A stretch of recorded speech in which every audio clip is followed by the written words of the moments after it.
Will GLTO once again squeeze above the $20 levels by the end of this week? Or is this a ticker which is gore days are behind it? You should be cutting your losses or locking your profits and walking away from. What's up, trend friends? Today, I'm explaining GLTO under three different lenses: the why, the what, the where. The why when I'm doing a calories breakdown, the what when I'm doing some stock analysis, the where. I'm going to tell you guys where to get in, where to get out. So without further ado, if this is the type of content you guys like, hit that thumbs up button, and now let's get to work. So as always, why do we talk about the why first? We talk about the why because in order to predict the future, we first need to understand the past. And we want to analyze and understand, hey, this ticker right now is up over 200%.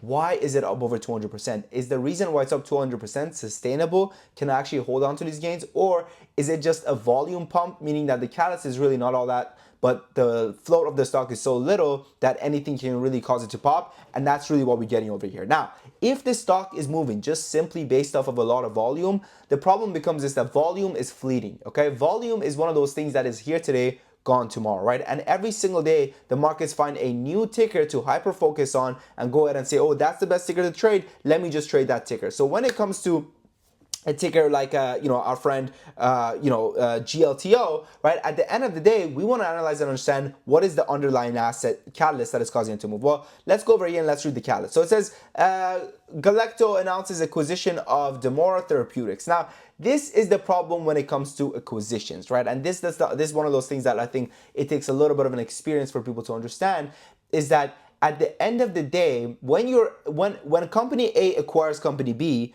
company A is always getting ripped off in the short term.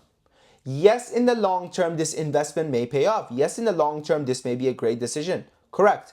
In the short term, however, all we're getting is we're getting a company that is paying premium for what the other company is worth in the short term. So for me, acquisitions is really not that good of a deal. It's really not that good of a deal because you're paying for the long term. It is an investment that shouldn't directly affect the company's stock price in the short term. So for me, the breaking news, we're really just going to put it as okay. Now, the next thing we want to look at is going to be the what, right? We're going to be doing some stock analysis. So when we're doing stock analysis, it's crucial for us to go ahead and understand and differentiate the stock from the company.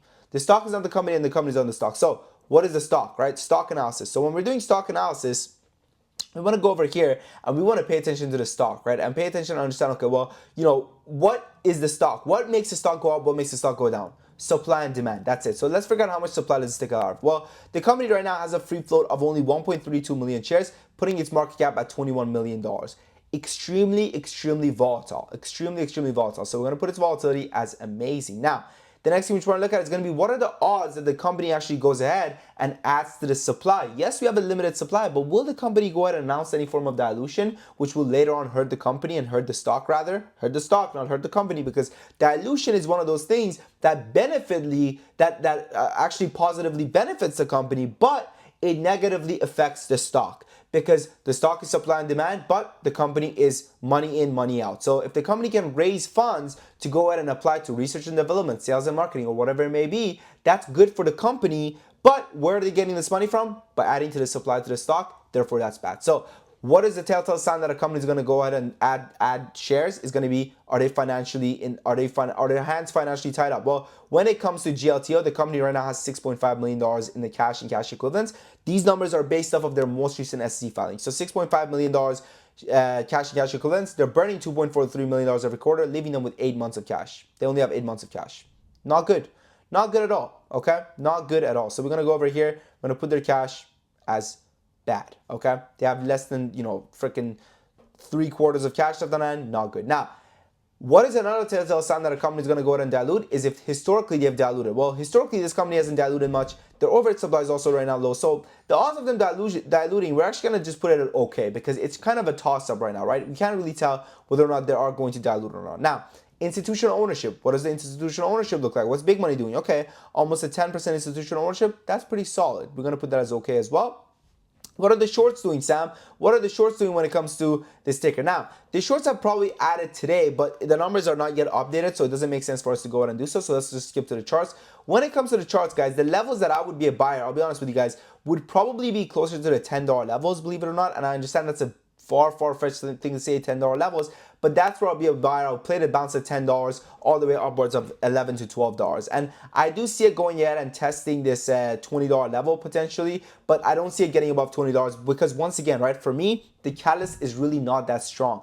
An acquisition catalyst is not that strong unless the stock that you're holding is the one that's getting acquired, not the one that's acquiring. Okay? Because again, when you're becoming acquired, you're getting paid a premium. When you're acquiring, you're paying a premium. That's it, right? Now, listen, I trade almost every single day. If you guys want to trade alongside me and our community of mentors every single day, check out our community. Right now, our private community, which will give you direct access to our day trade alerts, swing alerts, option alerts, lessons, one-on-one access, you name it, we got it directly to your phone, where we tell you when to get in, when to get out, where to set your stop loss, and how much of your money to allocate to each trade. That's right, we tell you how much of your money to use depending on how much money you have. Whether you have $5,000, we tell you how much of that $5,000 to use. Whether you have $2,000, we tell you how much of that $2,000 to use. Whether you have $50,000, we tell you how much of that $50,000 to use. How do we do so? Let me show you. So this is what our community looks like, okay? So we have day trade alerts, swing alerts, option alerts, lessons, one-on-one access, dividend alerts, crypto alerts, Q&As, you name it, we got it. But this is what our alerts look like. So we give it a ticker, we give it an entry, we give it an exit, we give it a stop loss. We also tell you how many shares to buy, but we use a 10K account as a benchmark. So why do we do so? So let's say you have a 30K account, you buy 3 times this amount. Let's say you have a 50K account, you buy 5 times this amount. Let's say you have a 5K account, you buy half this amount, because what we tell you always is in a 10K account sizing, right? Now on this one, I did kind of, play it a little scared. I said everyone close the third position 6.8, but then the rest of it, we ended up closing at 7.6 like we anticipated. And if you read over here, I actually explain why position sizing is so important to your trading instead of just going ahead and using the same sizing for every single trade. Now, we already have over 400 members coming back month after month, but right now, once again, the next 10 members that join, they do get access to it for a 50% discount, part of our Black Friday sale. And there's a reason why people are coming back, because they're making money, right? Previously, back in the day, we used to do a 7-day free trial, okay? Wilson says, "Hi, Sam, thank you for our work in the community. My 7 days trial finish was great. I think you can remember this week." So we brought in $7,000 in 7 days, okay? Do you think it's coming back? I think it's coming back after his free trial, all right? Now, we no longer do a 7-day free trial. Now, we do a 2 weeks free trial and a 30 days money back guarantee. 14 days free trial, 30 days money back guarantee. I mean, it doesn't get any better than this, my friends. It doesn't get any better than this. When we jump all the way down over here, to literally a couple of days ago, we've been crushing it day in, day out, man. And I mean, this is one of those communities that we truly believe in, you not paying us until you've seen results. Hence why we're okay with doing the free trial stuff other than everyone else. Lily Didn't Kill Yourself says, "I know you're Robinhood Sam, but first day here, and I'm more than impressed. Thank you so much for all you do, and excited to go through the teaching materials you've shared." Bang. Amazing, man, amazing. 255. Day in, day out, we've been crushing it, man. Lulu says, "Sold a little early, but green is green. So grateful for you. Joining this team has been the best decision." Wonderful. I appreciate you, Lulu. Mark says, "1100 profit from LA Kelly. I cannot pay off a third of my rentals." Beautiful car.